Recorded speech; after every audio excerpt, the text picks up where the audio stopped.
ایک شخص کا کارنامہ، وہ یہودی فتنہ گر، وہ روح مصدق کا بروز، ہر قبا ہونے کو ہے اس کے جنوں سے تار تار۔ اسی طرح وہ عبداللہ ابن سبا یہودی فتنہ گر۔ آج اہل تشیع میں سے بعض حضرات کہتے ہیں کہ یہ عبداللہ ابن سبا یہ تو افسانوی شخصیت ہے، اس کی حقیقت کوئی تھی ہی نہیں، حالانکہ ان کی اپنی کتاب میں رجال کشی کے اندر اس کا ذکر موجود ہے، اور یہ بھی موجود ہے کہ حضرت علی رضی اللہ تعالیٰ عنہ نے اپنے عہد خلافت میں اسے زندہ جلوایا ہے۔ اس کی وجہ کیا تھی؟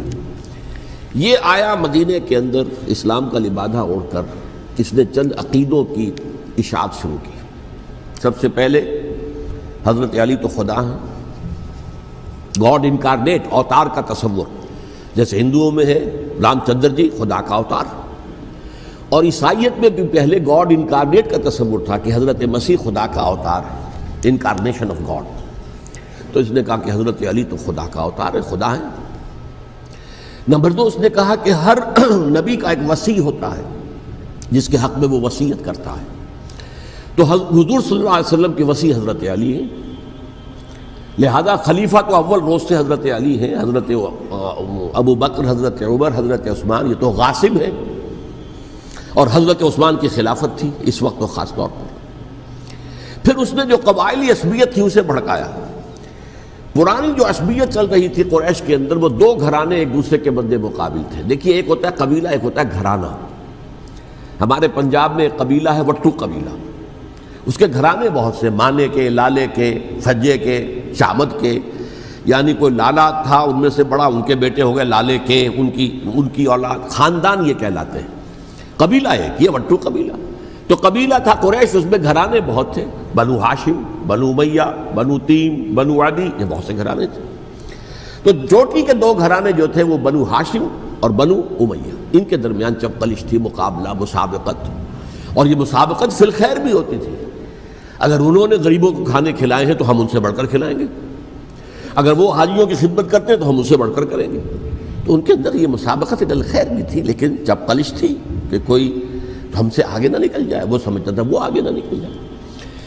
اس شخص نے اس پرانی عصبیت کو تازہ کیا کہ حضور تو بنو ہاشم میں سے تھے، لہذا خلافت حق ہے بنو ہاشم کا، یہ غاصب ہے۔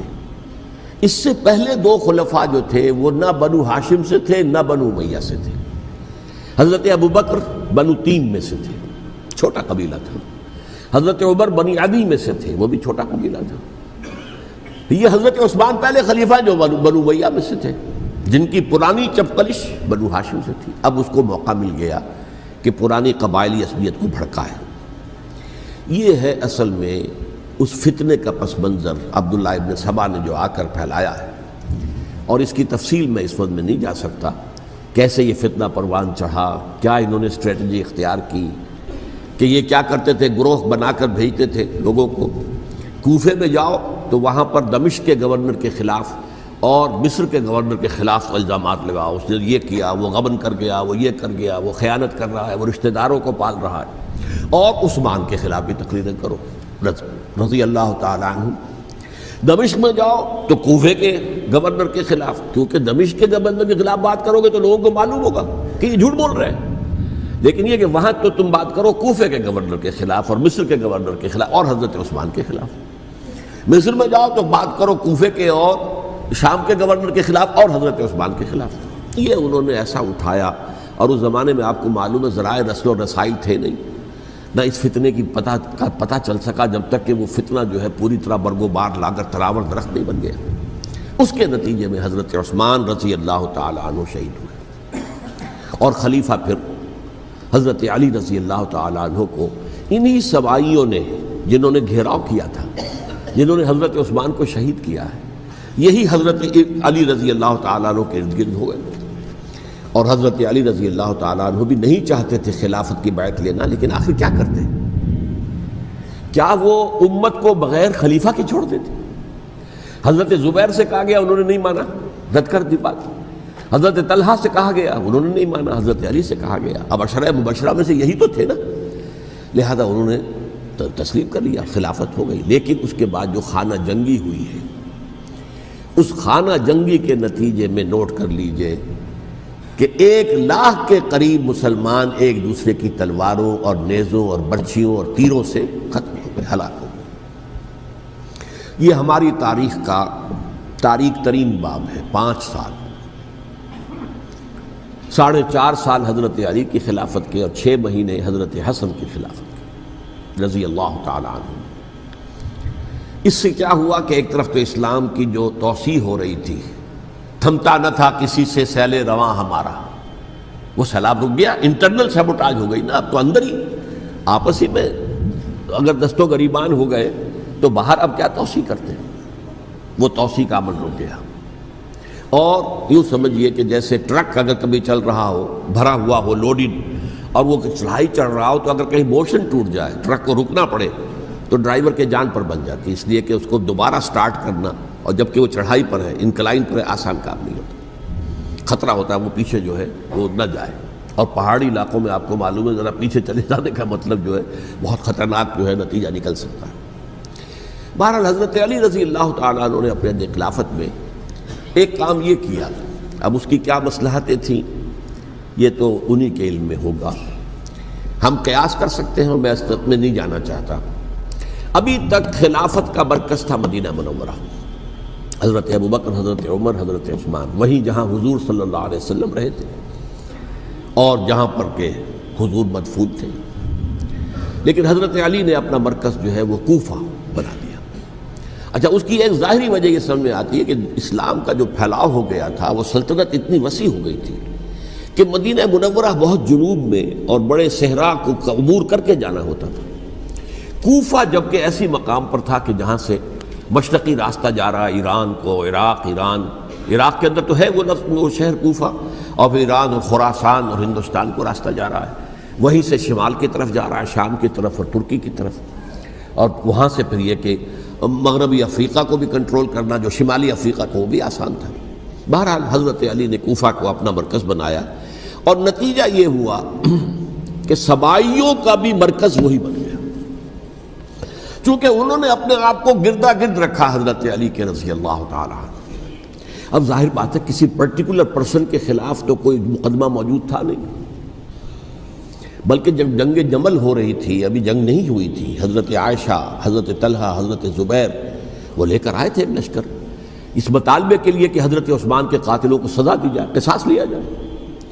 حضرت علی رضی اللہ تعالیٰ عنہ سے گفت و شنید ہو رہی تھی، حضرت علی جو ہے اس پر آمادہ ہو گئے کہ ٹھیک ہے، میں جو بھی قاتلین عثمان ہیں ان کو گرفتار کر کے سزا دوں گا۔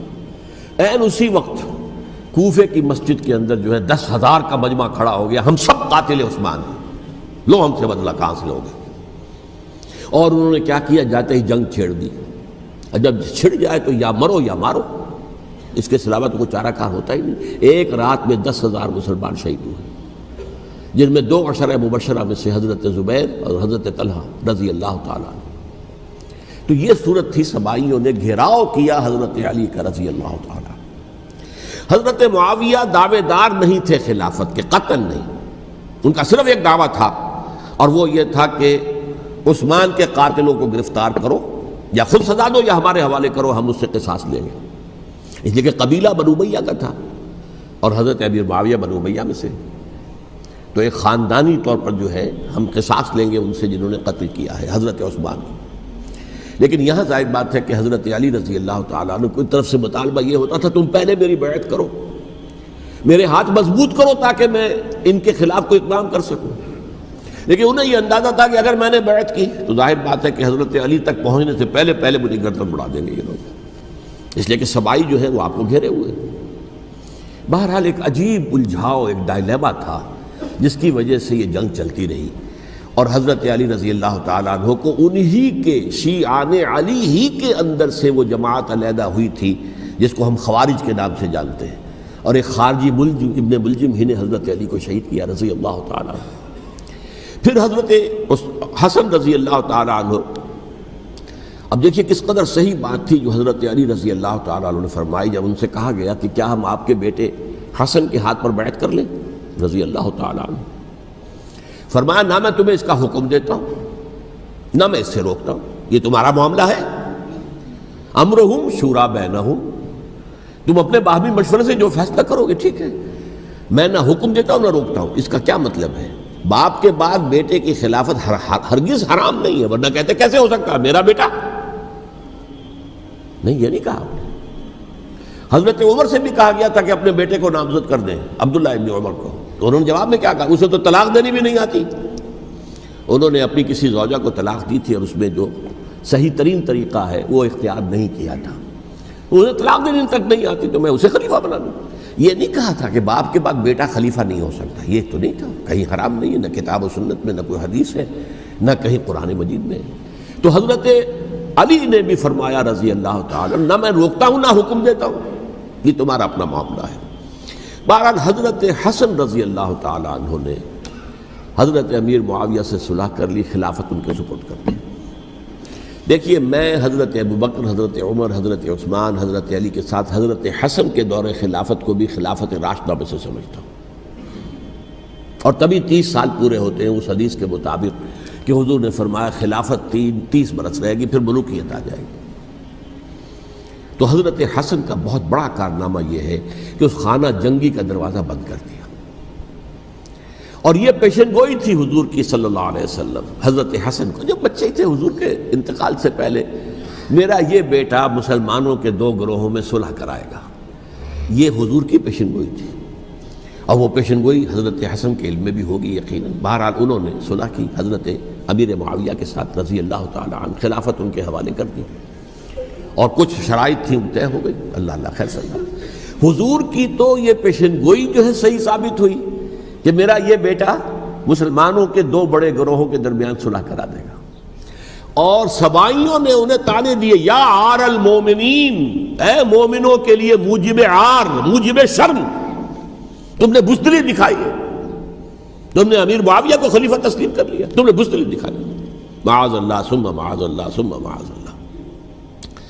اب میں کچھ باتیں حضرت امیر معاویہ کے بارے میں کہنا چاہتا ہوں، اس لیے کہ وہاں اس میں میں نے حضرت معاویہ کے بارے میں یہ تو بہت شدت کے ساتھ کہا تھا، اور میں اب بھی اس پر قائم ہوں اور پوری طریقے سے قائم ہوں. میرا مستقل موقف یہی ہے کہ حضرت معاویہ رضی اللہ تعالیٰ عنہ کے دور خلافت کو ہم خلافت راشدہ میں شامل نہیں سمجھتے، اہل سنت میں سے کوئی بھی نہیں سمجھتا. لیکن اس کے ساتھ میں نے حضرت امیر معاویہ کے کچھ مناقب بھی بیان کیے تھے، تاکہ پلڑا جو ہے ترازو کا، اس کے دونوں پلڑے سامنے آ جائیں. لیکن یہ کہ وہ حصہ میرے اس بیان کا نکال دیا گیا، ختم کر دیا گیا. یہ میں نہیں جانتا کہ اس میں کیا مصلحت دیکھی گئی ہے. اس میں تو کسی کے لیے کوئی معاملہ ایسا نہیں تھا، کسی کے جذبات کو جو ہے وہ ٹھیس پہنچانے والا. کیونکہ میں نے کہا وہ خلیفہ راشد نہیں تھے، صاف میں نے کہا، بلکہ وہ دور ملوکیت کا آغاز ان سے ہو گیا ہے. بلکہ جب ایک صاحب نے یہ کہا کہ کربلا کے بعد سے دور ملوکیت آ رہی تھی، تو میں نے کہا نہیں جناب، دور ملوکیت تو 20 سال پہلے پوری ہو چکی تھی، شروع ہو چکی تھی. حضرت امیر معاویہ کے بھی 20 سال جو ہے وہ دور ملوکیت میں شمار ہیں. انہیں کسری العرب بھی کہا گیا، عرب کے کسریٰ، جو شہنشاہ ایران کا خطاب تھا، حضرت معاویہ رضی اللہ تعالیٰ عنہ کو کسری العرب کہا گیا، عرب کا کسریٰ یہ. لیکن دوسری طرف یہ ہے کہ وہ صحابی رسول ہیں رضی اللہ تعالیٰ، حضور کے برادر نسبتی بھی ہیں، حضور کے سالے ہیں. ان کی ہمشیرہ ام حبیبہ حضور کی زوجہ محترمہ ہیں، ام المومنین ہیں، ام حبیبہ رضی اللہ تعالیٰ عنہ. پھر کس قدر معتمد علیہ تھے حضور کے کہ کاتبان وحی میں شامل تھے. وحی کی کتابت کرنے والے چند لوگ تھے جنہیں کہ حضور کہتے تھے کہ اب یہ آیت لکھ لو، ان میں سے ایک امیر معاویہ بھی رضی اللہ تعالیٰ. تو بڑے توازن کی ضرورت ہے. دیکھیے صحابہ کرام کا جہاں تک تعلق ہے، اہل سنت کا موقف یہ ہے کہ صحابہ کلہم عدول، صحابہ سب کے سب نیک نیت ہیں، اور ان کی روایت جو ہے قبول کی جائے گی، رد نہیں کی جائے گی، ان پر کوئی جرح و تعدیل نہیں ہوگی. اس لیے کہ ان کا تزکیہ محمد الرسول اللہ صلی اللہ علیہ وسلم نے کیا تھا. لہٰذا یہ تو ہو سکتا ہے کہ کسی صحابی سے کوئی خطا ہو جائے، لیکن وہ خطا اجتہادی ہوگی، نیت کی خطا نہیں ہوگی، نیت کی غلطی نہیں ہوگی. اگر کسی صحابی کی نیت پر حملہ کیا جائے تو یہ اصل میں طعن ہے، حملہ ہے حضور پر کہ وہ تربیت دے نہیں سکے اپنے ساتھیوں کو. معاذ اللہ ثم معاذ اللہ ثم معاذ اللہ، وہ تزکیہ کر ہی نہیں سکے. 3 جگہ جو قرآن میں آیا ہے یتلو علیہم آیاتہ ویزکیہم، تو کیا تزکیہ کیا؟ اگر ان کے قریب ترین ساتھی جو تھے، اگر ان کے اندر بھی بدنیتی تھی اور دنیا کی طلب تھی، اور دنیا کے اندر اقتدار حاصل کرنے کا جذبہ تھا، تو پھر کیا تزکیہ کیا؟ معاذ اللہ ثم معاذ اللہ۔ لہذا صحابہ سب کے سب عدول ہیں اور ان سے اختلاف ممکن ہے، لیکن ان کی نیت پر حملہ نہیں ہو سکتا۔ تو حضرت امیر معاویہ کی شخصیت ایک چیز ہے، آپ کا دور خلافت دوسری چیز ہے۔ شخصیت کے اعتبار سے صحابی رسول ہیں، برادر نسبتی ہیں حضور کے صلی اللہ علیہ وسلم، اور پھر یہ کہ اس قدر معتمد علیہ ہے صحابہ میں سے کہ وہ کاتبان وحی، یہ عام آدمی کے کرنے کا کام نہیں تھا جو وحی کی کتابت کرے، اللہ کے کلام کی۔ البتہ یہ ہے کہ جیسا کہ میں نے عرض کیا، ان کا دور خلافت راشدہ نہیں ہے، وہ ملوکیت کا دور ہے۔ یہ میں نے جیسا کہ عرض کیا، میں نے ایک صاحب نے جب یہ کہا کہ ملوکیت شروع ہو رہی تھی، میں نے کہا شروع نہیں ہو رہی تھی، ملوکیت تو 20 سال پہلے شروع ہو چکی تھی۔ اسی طریقے سے ایک صاحب نے کہا تھا کہ اسلام کو قائم کرنے کے لیے حضرت حسین میدان میں آئے، میں نے کہا یہ بھی غلط ہے، اسلام تو 60 سال پہلے قائم ہو چکا تھا، نبی اکرم صلی اللہ علیہ وسلم کے دست مبارک سے اسلام قائم ہو گیا، جاء الحق وزهق الباطل ان الباطل کان زهوقا، پھر 30 برس تک وہ کامل شکل کے اندر قائم رہا۔ تو اسلام جو ہے وہ در حقیقت اب قائم کرنے والی بات نہیں تھی، البتہ اس کے اندر زوال شروع ہو گیا تھا، اس زوال کے عمل کو روکنے کے لیے حضرت حسین میدان میں آئے۔ یہ ایک چیز کو صحیح تاریخی پرسپیکٹو میں رکھنا، تو جس طرح سے دین کو قائم کرنے کے لیے دیکھیں، قائم تو کیا محمد رسول اللہ صلی اللہ علیہ وسلم والذین معہ رضی اللہ تعالی عنہ، انہوں نے کیا تھا۔ ہاں اب جو ہے وہ اپنی اس شاندار حیثیت سے نیچے گرنے لگا تھا، وہ میں بعد میں عرض کروں گا کہ میں نے اسے کیا عرض کیا تھا کہ یہ اس زوال کو روکنے کے لیے کسی طریقے سے یہ اپنی اصل حقیقت میں قائم رہے، یہ حضرت حسین رضی اللہ تعالیٰ عنہ کی سعی تھی۔ اچھا، حضرت امیر معاویہ کے جو 20 سال ہیں وہ پورے امن، سکون، اطمینان، کوئی جھگڑا، کوئی فساد، کوئی اختلاف، کوئی باہمی فانت جنگی، کچھ 20 سال۔ یہ بھی تاریخ کی بڑی چشم کشا حقیقت ہے جو عام طور پر لوگوں کے علم میں نہیں ہے۔ سبائی بھی دبکے رہے، حضرت امیر معاویہ کی حکومت اتنی مضبوط تھی، کنٹرول، کہ ان کو کچھ سر اٹھانے کا موقع نہیں ملا۔ موجود تھے، دبکے رہے، جیسا کہ میں نے کہا ریولوشن کے آخری مرحلے پر آ کر جو مخالفین ہیں وہ دب جاتے ہیں کہ پھر دیکھیں گے موقع ملے گا تو پھر لیں گے ان سے حساب کتاب۔ 20 سال رہے ہیں پورے امن کے، 10 سال کے بعد یعنی درمیان میں ہے حضرت امیر معاویہ کا عہد خلافت۔ ایک صحابی جو کہ بزرگ صحابہ میں سے ہیں، مغیرہ ابن شعبہ رضی اللہ تعالی عنہ، وہ آتے ہیں اور وہ کہتے ہیں کہ دیکھیے امیر المومنین، کتنی بڑی خانہ جنگی رہی تھی مسلمانوں کی آپس میں، اور اب بھی اگر آپ کسی کو نامزد کیے بغیر چھوڑ گئے امت کو تو پھر خانہ جنگی ہو جائے۔ 1 لاکھ اس وقت جو ہے وہ ہلاک ہوئے تھے، نہ معلوم اب کتنے ہلاک۔ لہٰذا آپ اپنی زندگی ہی میں نامزد کر دیجئے کسی کو خلیفہ، ولی عہد بنا دیجئے۔ حضرت امیر معاویہ نے ابتداءً جو ہے انکار کیا نہیں، لیکن ان کے دلائل ایسے تھے وزنی، اور میں سمجھتا ہوں کہ وہ بات صحیح تھی جو مغیرہ ابن شعبہ نے کہی، اس لیے کہ اب صحابہ کرام میں سے جو کبار صحابہ تھے وہ تو سب دنیا سے رخصت ہو چکے تھے۔ اب تو یا صغار صحابہ رہ گئے تھے جو حضور کے زمانے میں بچے تھے، حضرت حسن، حضرت حسین، عبداللہ ابن زبیر، یہ بچے تھے نا، یا تو وہ تھے، اور یا بالکل نو مسلم تھے، اور نو مسلموں میں بڑی تعداد وہ تھی جو ایرانیوں کی تھی، شامیوں کی تھی، ادھر کی تھی، ادھر کی تھی، تو ان کو تو ظاہر بات ہے کہ تربیت نبوی سے کیا خلافت راشدہ سے بھی اکثر و بیشتر کو کوئی حصہ ملا ہی نہیں۔ تو اس صورت میں اب وہ اعلیٰ ترین معیار پر حکومت کے نظام کو قائم کرنا ممکن نہیں ہے۔ کوئی قبائلی عصبیت جب تک حکومت کی پشت پر نہیں ہوگی، حکومت مستحکم نہیں ہوگی۔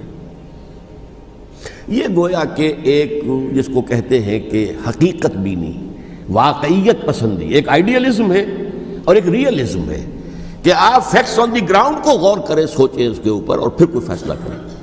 اس اعتبار سے پھر حضرت امیر معاویہ نے بات مان لی اور بیعت لے لی لوگوں سے حضرت یزید کے لیے کہ یہ خلیفہ ہوں گے میرے بعد، اس کو ولی عہدی کہتے ہیں۔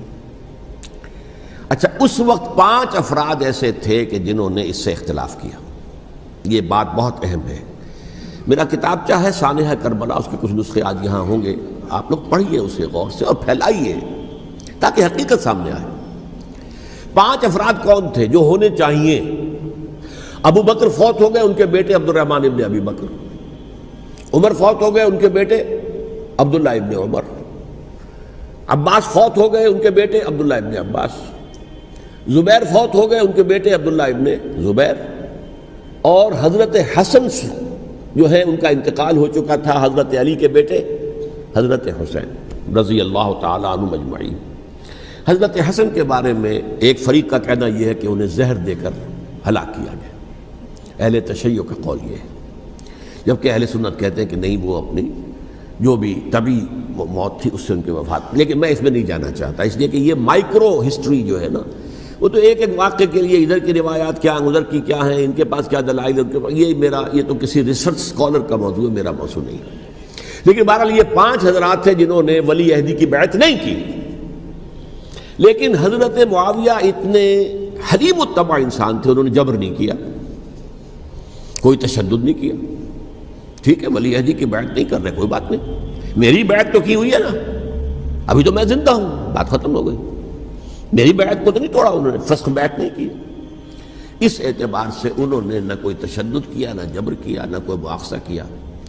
لیکن جب امیر معاویہ کا انتقال ہو گیا، اب ولی عہدی کی بجائے وہ اب خلافت کی بیعت ہوئی، سب لوگوں نے بیعت کر لی۔ ان 5 میں سے ایک فوت ہو چکے تھے، حضرت عبد الرحمن ابن ابی بکر فوت ہو چکے رضی اللہ تعالی، 4 تھے، ان 4 میں ایک اختلاف ہوا۔ 2 کی رائے یہ تھی، عبداللہ ابن عمر، عبداللہ ابن عباس، کہ اگرچہ یہ کام غلط ہوا ہے، اسلام کی روح کے منافی ہوا ہے، یہ بادشاہت کی بنیاد پڑ رہی ہے، لیکن یہ بات ایسی نہیں ہے کہ اس کی بنا پر ہم خانہ جنگی شروع کروا دیں، امت کے اندر خون خرابہ کروائیں، فساد کروائیں۔ لہذا انہوں نے بیعت کر لی۔ اب کوئی اگر یہ کہے معاذ اللہ کہ وہ بک گئے تھے یزید کے ہاتھ میں، معاذ اللہ ثم معاذ اللہ، وہی بات آپ اختلاف کر سکتے ہیں کہ انہیں نہیں کرنی چاہیے تھی، یہ کوئی رائے رکھے، مجھے اختلاف نہیں، لیکن ان کی نیت پر حملہ کریں گے تو حملہ محمد الرسول اللہ پر ہوگا صلی اللہ علیہ وسلم۔ عبداللہ ابن عمر کون ہے؟ کتنی حدیثیں ان سے جو ہے وہ منقول ہیں۔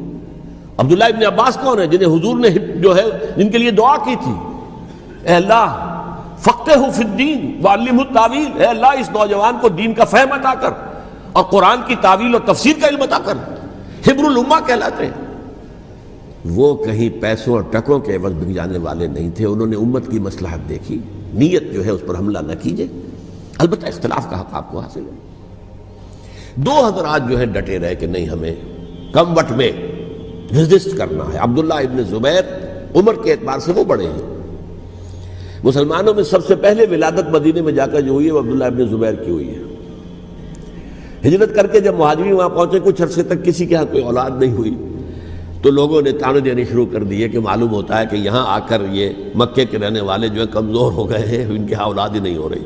پھر عبداللہ ابن زبیر کی ولادت ہوئی ہے، یہ حضرت ابو بکر کے نواسے ہیں، حضور کی زوجہ محترمہ حضرت عائشہ کی بہن، حضرت دیکھیے ابھی نام نکل گیا ہے جی، حضرت اسماء رضی اللہ تعالی عنہا عنہما، یہ ان کے صاحبزادے ہیں، حضرت زبیر کے بیٹے۔ ان کا فیصلہ ہوا کہ ہمیں رجسٹ کرنا ہے کم وٹ میں، ایٹ اینی کاسٹ۔ حضرت حسین ابن علی رضی اللہ تعالی عنہما کا بھی فیصلہ ہوا کہ ہمیں رجسٹ کرنا ہے کم وٹ میں۔ البتہ ان میں بھی ایک اختلاف ہو گیا، یعنی یہ 2 تو جڑے رہے، ان 2 میں اختلاف ہو گیا۔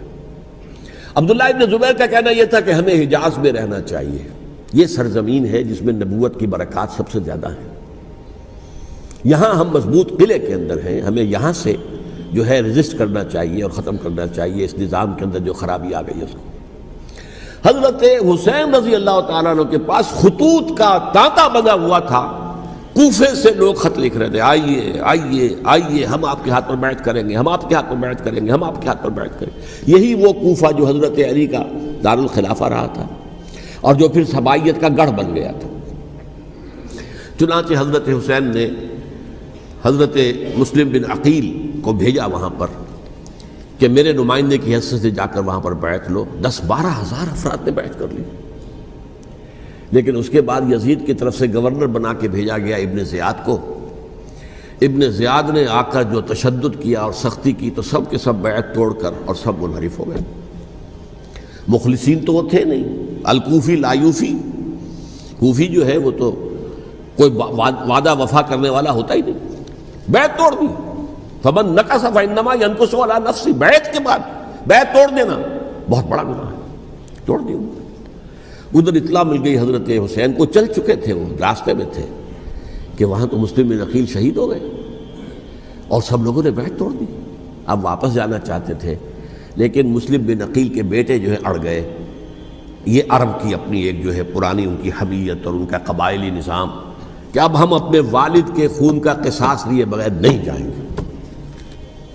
حضرت حسین رضی اللہ تعالیٰ عنہ کی مروت اور شرافت کہ یہ میرا ساتھ دینے کے لیے آئے تھے، اب میں ان کا ساتھ نہ دوں تو یہ تو شرافت اور مروت کے خلاف ہے. کہا اچھا چلو چلتے. وہاں جا کر بھی عین اپنے میدان کے اندر بھی حضرت حسین رضی اللہ تعالیٰ عنہ نے 3 چیزیں پیش کی ان کوفیوں کے لشکر کے خلاف. سب سے بڑا لشکر کے اندر سب سے بڑے تو کوفی تھے جنہوں نے بیعتیں کی ہوئی تھی حضرت حسین کے ساتھ. دیکھو مجھے جانے دو واپس حجاز کی طرف، یا مجھے سرحدوں پر بھیج دو تاکہ میں کافروں کے ساتھ جنگ کرتے ہوئے اپنی جان دے دوں، یا مجھے یزید کے پاس جانے دو، میں اپنا معاملہ اس سے طے کر لوں. لیکن کوفیوں کو یہ گوارا نہیں تھا. اگر یہ یزید کے پاس پہنچ گئے تو ہمارا کچا چٹھا بیان کر دیں گے کہ مجھے تو ان لوگوں نے برگلا کر بلایا تھا. اس لیے کہ دیکھیے حضرت امیر معاویہ کے 20 سالوں کے دوران میں بتا چکا ہوں ان کی حکومت اتنی مستحکم تھی کہ اس کے خلاف کوئی فتنہ اٹھانا ممکن نہیں تھا. اب چونکہ چینج اوور ہوا تھا، اور چینج اوور میں آپ کو معلوم ہوتا ہے کہ ایک جس کو کہتے ہیں every thing is in the melting پاٹ، ابھی تو یہ درمیان کے اندر معاملہ ہے. تو انہیں موقع ملا، سر اٹھایا حضرت حسین رضی اللہ تعالیٰ عنہ کو، جو خطوط لکھے جس کے کہ تھیلے کے تھیلے اور بوریوں کی بوریاں بھری ہوئی حضرت حسین کے ساتھ تھی. وہ کہا کہ آئیے ہم آپ سے بیعت کریں گے. انہوں نے نہیں مانا. اور اصل میں حضرت حسین کے قاتل وہ کوفی ہیں، وہ بزدل، وہ منافق جنہوں نے بیعت کر کے بیعت توڑی. اور اب وہ آ گئے کہ اگر یہ حسین رضی اللہ تعالیٰ عنہ بچ کر کہیں یزید کے پاس پہنچ گئے تو پھر ہمارا کچا چٹھا جو ہے وہ سامنے آ جائے گا اور ہماری پھر شامت آ جائے گی. لہذا انہوں نے قتل کیا حضرت حسین کو رضی اللہ تعالیٰ. ایک بات جو علامہ ڈاکٹر قلب صادق نے فرمائی، اور میرے علم میں یہ بات پہلے نہیں تھی، وہ یہ کہ حضرت حسین کے قتل کا فتویٰ ایک بہت بڑے مفتی نے دیا تھا. یہ بات بھی ذرا سمجھ لیجیے. حضرت حسین رضی اللہ تعالیٰ عنہ کے قتل کا فتویٰ ایک بہت بڑے مفتی نے دیا تھا. کیوں دیا تھا؟ اس لیے کہ حضور کی احادیث موجود ہیں کہ جب ایک شخص کی ایک خلیفہ کی بیعت ہو جائے تو دوسرا اگر کھڑا ہو تو اسے قتل کر دو. کھلی حدیث. اسی لیے ایک بہت بڑے مفسر بھی ہیں، فقیہ بھی ہیں، قاضی ابن العربی رحمۃ اللہ علیہ. ایک ابن عربی ہیں الف لام کے بغیر، ابن عربی، وہ بہت بڑے صوفی ہیں، فلسفی ہیں، اندلس کے ہیں. یہ قاضی ابن العربی ہیں جنہوں نے قرآن کی ایک تفسیر لکھی ہے اس اعتبار سے کہ صرف ان آیات کی تفسیر جن سے کہ فقہی احکام جو ہیں ان کا استنباط ہوتا ہے. یہ 2 تفسیریں اس طور سے لکھی گئی ہیں قرآن مجید کی. احکام القرآن ان کا نام ہے دونوں کا، جن میں سے ایک جو ہے قاضی ابن العربی کی ہے. ان کا ایک جملہ نقل ہوتا ہے، قتل الحسین بسیف جدہ، حسین قتل ہو گئے اپنے ہی نانا کی تلوار سے. وہ تلوار کیا تھی؟ جب کسی کی بیعت ہو چکی ہو پھر کوئی کھڑا ہو مدعی خلافت، قتل کر دو. میرے نزدیک حضرت حسین مدعی خلافت نہیں تھے. یہ بات اس وقت سامنے لوگوں کے نہیں آئی، بلکہ حکومت نے یہ باور کرا دیا کہ یہ تو باغی ہے، یہ مدعی ہے خلافت کے. انہوں نے تو دعویٰ نہیں کیا خلافت کا، وہ تو صرف اس عمل کو روکنے کے لیے میدان میں آئے تھے. اور اس بات کو اچھی طرح سمجھ لیجئے کہ اس وقت تک یہ جو تصور آج ہمارے پاس ہے کہ ریاست علیحدہ ہے، حکومت علیحدہ ہے، state of Pakistan, we are loyal to the state of Pakistan, ہم ریاست پاکستان کے وفادار ہیں، گورنمنٹ آف پاکستان کے وفادار نہیں ہیں. We are not loyal to the government. Government تو کبھی بے نظیر کی تھی، ہم اس کے خلاف تحریک چلا رہے تھے، یا کبھی کسی اور کی تھی اس کے خلاف تحریک چل رہی ہے، یا کبھی ضیاء الحق کی تھی اس کے خلاف تحریک چل رہی ہے۔ گورنمنٹ کو بدلنا تو عوام کا حق ہے، آج، اس وقت نہیں تھا۔ اس وقت ریاست اور حکومت کا کوئی فرق نہیں تھا، لہذا جو حکومت سے اختلاف کرے گویا کہ باغی ہے۔ یہ ہے اصل میں وہ پیچیدہ مسئلہ کہ کیوں کسی مفتی نے فتویٰ دے دیا، اس لیے کہ اس وقت تک ریاست اور حکومت کا فرق واضح نہیں تھا دنیا پر۔ یہ تو ابھی کوئی 100-150 سال کی بات ہے کہ آج ہمارا جو پولیٹیکل سائنس کا ایولیوشن ہوا ہے وہ اس اسٹیج تک پہنچ گیا ہے کہ اسٹیٹ علیحدہ ہے، حکومت علیحدہ ہے۔ حکومت تو اسٹیٹ کے 3 آرگنز میں سے ایک آرگن ہے، ایڈمنسٹریشن حکومت کی ہے، جوڈیشری ہے اور لیجسلیچر ہے، 3 آرگنز ہیں بڑے بڑے، ان میں سے ایک ہے۔ تو حکومت کو بدلنا تو عوام کا حق ہے، چاہے وہ ووٹ کے ذریعے بدلیں، چاہے ایجیٹیشن، اگر پرامن ایجیٹیشن ہے اس سے حکومت کو بدلنے کا حق حاصل ہے دستوری طور پر ہر اعتبار سے۔ اس وقت یہ نہیں تھا، لہذا صورتحال یہ بن گئی کہ حکومت وقت نے باور کرا دیا مسلمانوں کو، ورنہ سوچئے نواسۂ رسول کو قتل کرنا کوئی آسان کام تھا؟ آخر سب کلمہ گو تھے کہ نہیں تھے؟ کلمہ گو تو تھے نا، اور حضور سے عقیدت اور محبت میں کمی، لیکن یہ کہ فتویٰ اگر ایک بہت بڑے مفتی کا، جو کہ حضرت علامہ ڈاکٹر قلب صادق صاحب نے فرمایا، مجھے اس مفتی کا نام بھی معلوم نہیں، کہ ایک مفتی ہی کا فتویٰ تھا وہ، جس کے بنا پر اب ان لوگوں نے حضرت حسین کو قتل کیا، اور یہی وجہ ہے کہ انہوں نے پھر خیموں کو بھی آگ لگا دی۔ وائی؟ حالانکہ دیکھیے اگر دشمنی کا انتقام ہوتا تو حضرت علی بن حسین جو بیمار تھے، جو بعد میں زین العابدین رحمت اللہ علیہ کے نام سے پھر یہ اہل تشیع کے چوتھے امام معصوم ہیں، حضرت علی، حضرت حسن، حضرت حسین، اور پھر حضرت علی بن حسین زین العابدین رحمت اللہ علیہ، کیا ان کو بھی قتل کر دیتے؟ حضرت حسین کی نسل ہی ختم ہو جاتی، لیکن نہیں کیا۔ آگ کیوں لگائی؟ آگ اس لیے لگائی کہ وہ جو ڈاکومنٹری پروف ہے ہماری غداری کا یزید کے خلاف حضرت حسین کو جو ہم نے دعوت دی، وہ جو ڈاکومنٹری پروف خطوط کی شکل میں موجود ہے وہ ختم ہو جائے، ڈسٹرائے ہو جائے۔ اس کے لیے انہوں نے خیموں میں آگ لگائی۔ بہرحال یہ ہے تاریخی پس منظر، یہ اسی سبائی فتنے کا تسلسل ہے جس نے سب سے پہلے حضرت عثمان کی جان لی رضی اللہ تعالیٰ عنہ۔ 5 سال تک مسلمانوں میں خانہ جنگی رکھی، حضرت علی کو پھر شہید کیا، اور اس کے بعد جو ہے 20 سال حضرت امیر معاویہ کے تو سر نہیں اٹھا سکے، لیکن پھر جب ایک چینج اوور ہو رہا تھا تو اس وقت انہوں نے موقع غنیمت سمجھا کہ اب کھڑے ہو جاؤ اور اب دوبارہ ایک فتنہ جو ہے اس کو امت کے اندر پیدا کر دو۔ اچھا، اس معاملے میں ایک بات جو میں نے وہاں کہی کہ ہمارے ہاں شاعرانہ جو مبالغہ آمیزی ہے، یہ میری گفتگو کا حصہ انہوں نے حذف کر دیا ہے، اور میں نے ایک سنی شاعر، بہت بڑے عالم، جن کے حوالے سے آج بھی میری تقریر ہوگی خالق دینہ ہال میں، مولانا محمد علی جوہر کے ایک شعر کے حوالے سے کہا کہ قتل حسین اصل میں مرگ یزید ہے، اسلام زندہ ہوتا ہے ہر کربلا کے بعد۔ میں نے کہا بالکل محمل شعر ہے، اسلام مرا ہی نہیں تھا، زندہ ہونے کا کیا سوال؟ اور اگر کسی درجے میں مزمحل یا زخمی ہوا تھا تو وہ تو رہا، کربلا کے بعد بھی رہا، یزید کی حکومت بھی رہی، بنو امیہ کی حکومت بھی چلی، کوئی تبدیلی تو نہیں آئی۔ یہ کیا کہہ رہے ہیں؟ اسلام زندہ ہوتا ہے کربلا کے بعد؟ میں نے کہا اسلام مرا نہیں تھا۔ جیسے میں نے یہ کہا کہ ملوکیت جو ہے وہ اب شروع نہیں ہوئی، ملوکیت تو 20 برس پہلے شروع ہو چکی تھی حضرت امیر معاویہ کے، لیکن ظاہر بات ہے کہ حضرت حسن نے، حضرت حسین نے اس کو قبول کیا، اور حضرت حسین نے تو پھر 10 سال تک ولی عہدی جو تھی چاہے بیعت نہیں کی، لیکن اس کے خلاف میدان میں آ کر چیلنج تو نہیں کیا۔ اس اعتبار سے یہ معاملہ جو ہے اسلام زندہ ہوتا ہے کربلا کے بعد، یہ بے تکی بات ہے۔ ہاں، حضرت شاہ اسماعیل شہید رحمۃ اللہ علیہ کی اگر میں تشبیہ کو، تمثیل کو سامنے رکھوں تو اسلام کی عمارت 6 منزلہ ہے، 6ٹھی منزل ٹاپ کی وہ گر گئی، 5 منزلیں انٹیکٹ تھیں، اسلام مرا نہیں تھا۔ عدالت میں شریعت کے مطابق فیصلے ہو رہے تھے، قاضی تھے، مفتی تھے، شریعت نافذ تھی، اسلام کہاں مرا تھا؟ جبکہ خود کہہ رہے ہیں علامہ قلب صادق کہ ایک مفتی کے فتوے سے ہی حضرت حسین کو قتل کیا گیا۔ اب وہ مفتی کی رائے، اس کی بدنیتی ہو، جو بھی ہو، وہ جانے، اللہ جانے، لیکن عام مسلمان کیا کرے؟ اس پہلو سے اسلام مرا نہیں تھا. ہاں ایک منزل گر گئی تھی، وہ گری رہی، 1000 برس تک گری رہی، یہاں تک کہ آ کر مغربی امپیریلزم نے اس کے گرایا، ملوکیت کا معاملہ ختم کیا اور وہ جبرین ملوکیت دوسری آ گئی. ورنہ وہی بادشاہی چلی ہے.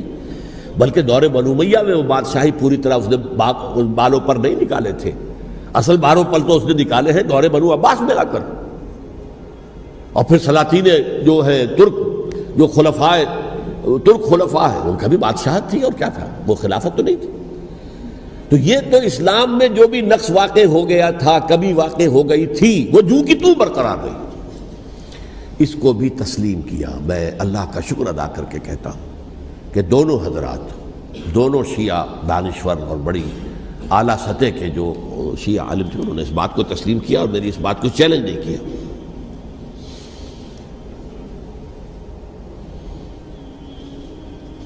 اصل میں تیسری بات میں نے یہ کہی کہ دیکھیے حضرت حسین رضی اللہ تعالی عنہ کی اس شہادت کے بعد،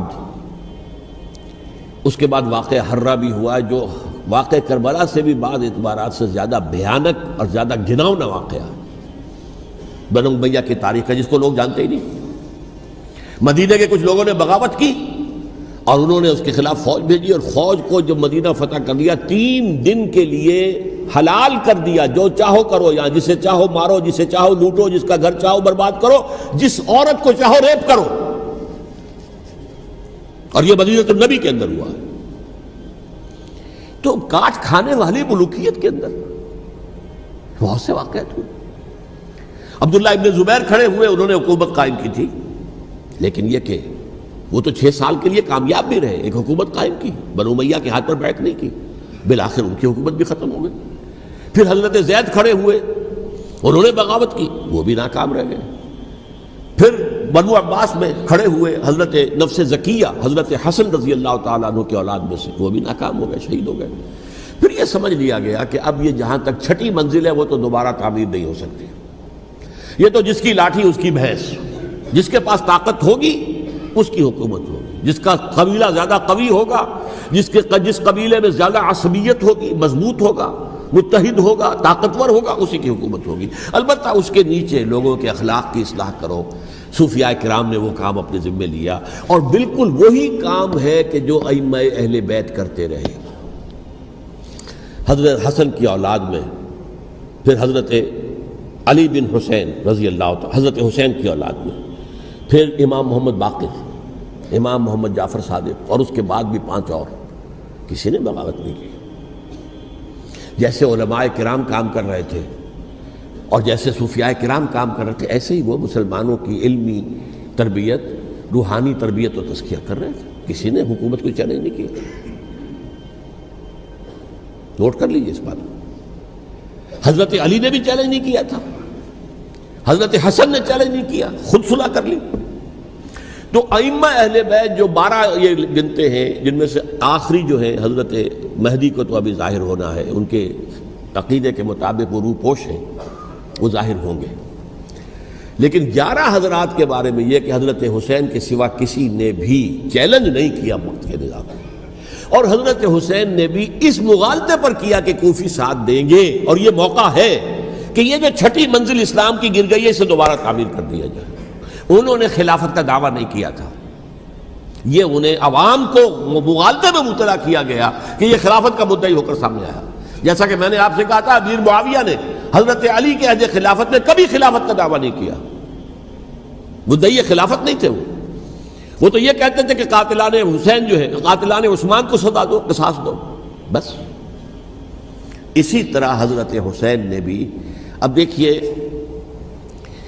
اس ضمن میں اس میں کوئی شک نہیں ہے، حضرت حسین رضی اللہ تعالی عنہ کی جو شہادت ہوئی ہے، ان کے ساتھیوں کی، اعزاء و اقارب کی، تاریخ انسانی میں یہ عزم، ہمت، شجاعت، مثابرت، صبر، استقلال، استقامت، اس کی بہت روشن مثال ہے، بہت روشن مثال ہے، بہت روشن مثال ہے. لیکن اس سے تاریخ کی رفتار پر کوئی اثر نہیں پڑا. وہ جو ملوکیت آ گئی تھی وہ اور گہری سے گہری ہوتی چلی گئی. واقعہ کربلا کے بعد تو واقعہ ہررا ہوا میں نے گنوا دیا، اس سے زیادہ تو میرے خیال میں کہ اور ہمارے لیے لائق شرم جو ہے کوئی واقعہ ہے ہی نہیں اس پہلو سے۔ لیکن حضرت حسین کا ایک، اب ان کو یہ کہ میں مطلب یہ کہ اگر میں ان کے ہاتھ پر بیعت کر لیتا ہوں جو کہ اس وقت سامنے موجود تھے کہ یزید کی بیعت تمہارے ہاتھ پر کرتا ہوں، تو گویا کہ اپنے آپ کو سرنڈر کر دیتے۔ وہی خطرہ جو امیر معاویہ کو تھا کہ مجھے وہ تو پہنچنے بھی نہیں دیں گے علی تک رضی اللہ تعالیٰ عنہ، اور مجھے پہلے ہی شہید کر دیں گے، یہی خطرہ حسین کو تھا رضی اللہ تعالیٰ عنہ کہ مجھے یزید تک پہنچنے نہیں دیں گے، پہلے قتل کر دیں گے۔ اور ویسے بھی یہ ایک شرافت، مروت اور حمیت اور غیرت اور عزت نفس کا تقاضا بھی تھا کہ بھائی معاملہ ہے یزید کا، میرا مجھے وہاں جانے دو، اللہ اللہ خرچ، یو کین اسکورٹ می، میرے دائیں بائیں چلو تاکہ میں کہیں اور بھاگ نہ جاؤں تمہارے خیال میں، مجھے وہاں پہنچا دو، میں وہاں پہ جا کے اسے معاملہ کر لوں۔ لیکن انہوں نے قتل کیا، اصل قاتلان کوفی، وہی سبائی۔ البتہ یہ ہے کہ اس واقعے کی جو یادگار ہے اس میں کوئی شک نہیں ہے کہ اس نے مسلمانوں میں سے ایک گروہ کے دل میں قربانی اور شہادت کا جذبہ بہت پیدا کیا، اس میں کوئی شک نہیں۔ اور جس طریقے سے کہ عاشورہ محرم میں یاد منائی جاتی ہے، جس طریقے سے اس نے اہل تشیع کے اندر قربانی کا جذبہ بے انتہا پیدا کر دیا، اگرچہ وہ جذبہ بروئے کار نہیں آتا، اس لیے کہ ان کے ہاں یہ عقیدہ ہے، یہ طے ہے کہ جب تک حضرت مہدی ظاہر نہیں ہوں گے ہم کسی کے خلاف بغاوت نہیں کریں گے۔ یہ پوری تاریخ میں ان کا معاملہ رہا، تمام جو ہے ائمہ اہل بیت کا معاملہ رہا، جب تک مہدی نہیں آتے keep sitting and keep waiting, wait and see, that's all. یہ تو خمینی صاحب نے کیا ہے، آیت اللہ خمینی صاحب نے، کہ انہوں نے یہ ایران کے شیعوں کو باور کرایا کہ بھائی جب آئیں گے حضرت مہدی آ جائیں گے، لیکن ہم اب ہاتھ پر ہاتھ رکھ کر بیٹھے رہیں، باطل کو چیلنج بھی نہ کریں، ہمیں کچھ تو کرنا چاہیے، وہ ہاتھ پاؤں ہلانے چاہیے، اور کچھ نہیں تو مہدی کا راستہ جو ہے صاف کرنا چاہیے، تمہید کرنی چاہیے، ان کے راستہ ہموار کیا جائے۔ تو یہ ان کی بڑی عظمت ہے آیت اللہ خمینی صاحب کی کہ اہل تشیع ایران کے جو ہے ان سے انہوں نے یہ بات منوا لی کہ ہم بالکل انرٹ نہیں بیٹھے رہیں گے، بلکہ اب انہیں نائب امام قرار دے کر اور ولایت فقیہ کے فلسفے کے حوالے سے، یہ دو چیزیں ان کی جو ہیں بنیادی فلسفے کی ہیں، وہ اس وقت میرا موضوع نہیں ہے، انہوں نے عوام کو ایسا کھڑا کیا ہے کہ 20,000 سے لے کر 30,000 کے درمیان انسانوں نے جانیں دے دی، عورتوں کے جلوس نکلے، شیرخوار بچہ گود میں ہے عورت کے اور گولی کھا رہی ہے اور مر رہی ہے، گر رہی ہے۔ آپ سوچئے زندگی کتنی عزیز ہوتی ہے، اور شیرخوار بچے کے لیے ماں کی جو زندگی ہے، اس ماں کو اپنی زندگی کتنی عزیز تر ہوگی کہ اپنے لیے نہیں تو اس بچے کے لیے مجھے جینا ہے، لیکن نہیں، گولیاں کھائیں اور گری۔ یہ جذبہ انہی میں ہے۔ واقعہ یہ ہے کہ اہل سنت کے اندر یہ جذبہ نہ ہونے کے برابر ہے، یہ میں واشگاف الفاظ میں کہہ رہا ہوں۔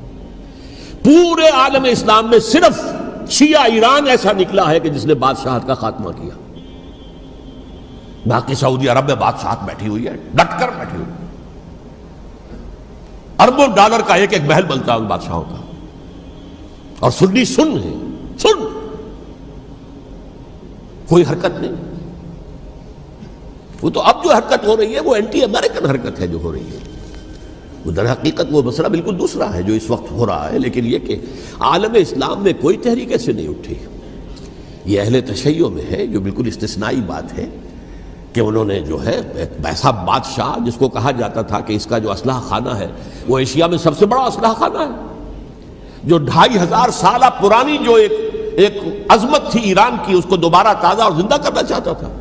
2500 سالہ برسی اس نے منائی تھی، اس کے لیے ایک شہر آباد کیا تھا کہ خسرو یا سائرس یا ذوالقرنین قرآن مجید کی اصطلاح میں اس کی یادگار بنائی تھی، اور وہ سوچ رہا تھا کہ وہی عظمت دوبارہ ایران کی ہوگی جو کہ خسرو کے زمانے میں تھی، جس کا قرآن مجید میں سورہ کہف کے اندر ذکر ہے، مشرقی فتوحات، مغربی فتوحات، شمالی فتوحات۔ تو وہ بادشاہ ہے، اس کو بھاگنا پڑا وہاں قربانی کی وجہ سے۔ تو یہ جو ہے واقعہ کربلا نے، اس میں کوئی شک نہیں ہے کہ ایک ایسی مشعل روشن کی ہے جس کو کہ ہر شخص کو دیکھنا چاہیے۔ یہ بھی انسان، جیسے کہ اقبال نے ایک شعر کہا تھا غالب کے لیے، فکر انسان پر تیری ہستی سے یہ روشن ہوا ہے، پرے مرغ تخیل کی رسائی تاک ہو جا، تو فکر انسان پر حضرت حسین کی قربانی سے یہ واضح ہوا ہے کہ انسان کس حد تک جا سکتا ہے قربانی دینے کے لیے اپنے کسی مقصد کے لیے۔ مقصد ان کا جو تھا، میں نے اسی لیے آیت پڑھی تھی، معاذ اللہ ثم معاذ اللہ۔ میں ایک آخری بات جو کہہ رہا ہوں وہ نوٹ کر لیجئے، ایک خاص انتہائی نقطۂ نظر کے عام کیے جانے کی وجہ سے سنیوں میں بھی ایک انتہائی رد عمل پیدا ہوا ہے، ایکسٹریم رائٹسٹ سنیز۔ اگر ایک طرف سے حملہ کیا گیا ہے حضرت عثمان کی نیت پر، ان کو خیانت کا الزام لگایا گیا، ان پر اقربا پروری کا الزام لگایا گیا، حضرت ابو موسیٰ شریف پر خیانت اور غداری کا الزام لگایا گیا، یہ ساری چیزیں اگر صحابہ کرام کے اوپر ہوئی ہیں، امیر معاویہ پر، امیر اور عمرو بن العاص پر، تو جواب میں کچھ لوگ کھڑے ہو گئے، حضرت علی وہ اقتدار کے طالب تھے، معاذ اللہ ثم معاذ اللہ ثم معاذ اللہ۔ یہ اہل سنت کا موقف نہیں ہے۔ حضرت حسین اقتدار کے طالب تھے، ہرگز نہیں، ہرگز نہیں، ہرگز نہیں۔ وہی اصول جو میں نے بتایا تھا سب کے لیے لاگو رہے گا، وہ امیر معاویہ کے لیے ہے تو حضرت علی کے لیے بھی ہے، حضرت حسین کے لیے بھی ہے۔ یہ نیک نیت ہے، آپ ان کی کسی رائے سے اختلاف کر سکتے ہیں لیکن ان کی نیت پر حملہ نہیں کریں گے۔ نیت پر حملہ کریں گے آپ کا ایمان بالرسالت جو ہے وہ مجروح ہو جاتا ہے۔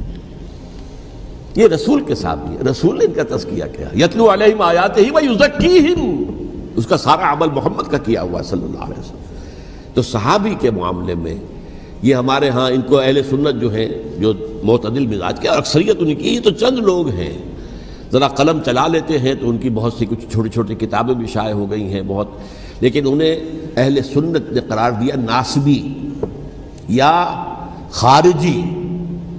جیسے خوارج نے کہا تھا حضرت علی بھی کافر ہیں اور حضرت امیر معاویہ بھی کافر ہیں، حضرت عمرو بن العاص بھی کافر ہیں، معاذ اللہ ثم معاذ اللہ۔ ایسے ہی کچھ لوگ حضرت حسین پر بھی الزام لگاتے ہیں کہ اقتدار کی ہوس اور طلب کے اندر انہوں نے یہ سارا سفر کیا تھا، اور بس یہ ہے کہ وہ جو بازی تھی وہ ہار گئے، اللہ اللہ خیر صلی اللہ، اس سے آگے کیا ہے معاملہ، نہیں، معاذ اللہ ثم معاذ اللہ۔ اسی لیے میں نے آیت آج جو پڑھی تھی ایک اور جو بہت بظاہر آپ کو معلوم ہوئی ہوگی، غیر متعلق ہے میرے آج کے عنوان سے، تلک الدار الآخرۃ نجعلھا للذین لا یریدون علوا فی الارض ولا فسادا۔ یہ سورہ قصص کے آخری آیات میں سے، دیکھو یہ آخرت کا گھر جو ہے وہ ہم خاص کر دیں گے ان لوگوں کے لیے جو اس زمین میں اپنے اقتدار کے طالب نہیں ہوتے۔ زمین میں اقتدار کے طالب ہوگے فساد ہو جائے گا، تم بھی طالب میں بھی طالب، جھگڑا ہوگا، لڑائی ہوگی، دنگا ہوگا، فساد ہوگا۔ تلک الدار الآخرۃ نجعلھا للذین لا یریدون علوا فی الارض ولا فسادا۔ جو لوگ زمین میں اپنے اقتدار کے طالب اور اس کے نتیجے میں فساد پیدا کرنے والے نہیں ہیں، ان کے لیے ہم نے آخرت کا گھر خاص کیا ہے۔ والعاقبۃ للمتقین، اور عاقبت جو ہے، انجام کار، آخرت جو ہے وہ تو متقیوں کے لیے ہے۔ اسی میں آئیں گے سب صحابہ کرام، خواہ وہ حضرت علی ہے رضی اللہ تعالیٰ عنہ، اور خواہ وہ حضرت امیر معاویہ ہیں، حضرت عثمان ہیں رضی اللہ تعالیٰ عنہما، خواہ حضرت حسن ہیں، حضرت حسین ہیں رضی اللہ تعالیٰ عنہما، خواہ عبداللہ ابن زبیر ہیں، خواہ عبداللہ ابن عباس ہیں، خواہ عبداللہ ابن عمر ہیں رضی اللہ تعالیٰ عنہم اجمعین۔ اس اصول کو سامنے رکھ کر اختلاف آپ کر سکتے ہیں کسی سے بھی، لیکن کسی کی نیت پر حملہ کریں گے تو اصل میں آپ کا ایمان بالرسالت مجروح ہو جائے گا۔ علی کو نبی اکرم صلی اللہ علیہ وسلم نے اپنا نائب بنا کر چھوڑا تھا جب غزوہ تبوک میں جا رہے تھے مدینے میں۔ حضرت علی نے کہا بھی کہ مجھے آپ عورتوں کے ساتھ بٹھا کے جا رہے ہیں۔ فرمایا تمہارا مقام میرے ساتھ وہی ہے جو موسیٰ کے ساتھ ہارون کا تھا۔ ہارون کو چھوڑ کر گئے تھے نا یہودیوں کے پاس جب گئے تھے تورات لینے کے لیے، تو تمہارا وہی مقام ہے میرے ساتھ۔ تو یہ حضرت علی ہیں رضی اللہ، ان کے بارے میں میرا، ان کی کیا عظمت میری نگاہ میں۔ تو یہ 3 کتابچے ہیں، مجھے نہیں معلوم تیسرا یہاں ہے یا نہیں ہے، بہرحال آپ لوگوں کو ریکمینڈ کر رہا ہوں کہ ان کا مطالعہ کریں۔ اب یہ کہ آخری بات یہ کہ اصل ہمارے کرنے کا کام کیا ہے۔ دیکھیے کیوں نہیں کیا کسی نے بھی خروج کا معاملہ، وہ میں واضح کر چکا ہوں، بغاوت نہیں کی، کیوں؟ ایک تو ریاست اور حکومت میں فرق نہیں تھا، ذرا کھڑا ہو اور وہ باغی قرار پائیں گے، واجب القتل ہو جائیں گے، فتوے کی زد میں آ جائیں، یہ معاملہ تھا۔ اور دوسرے یہ کہ عمارت پوری گری نہیں تھی، ایک منزل گری تھی نا۔ آج ہم کہاں کھڑے ہیں؟ پوری عمارت گری ہوئی ہے، نہ شرعی عدالتیں ہیں، نہ شرعی فیصلے ہیں، نہ احکام الہی نافذ ہے، نہ حدود اور قصاص کے معاملات، کچھ بھی نہیں۔ ہمارا فرض کیا ہے؟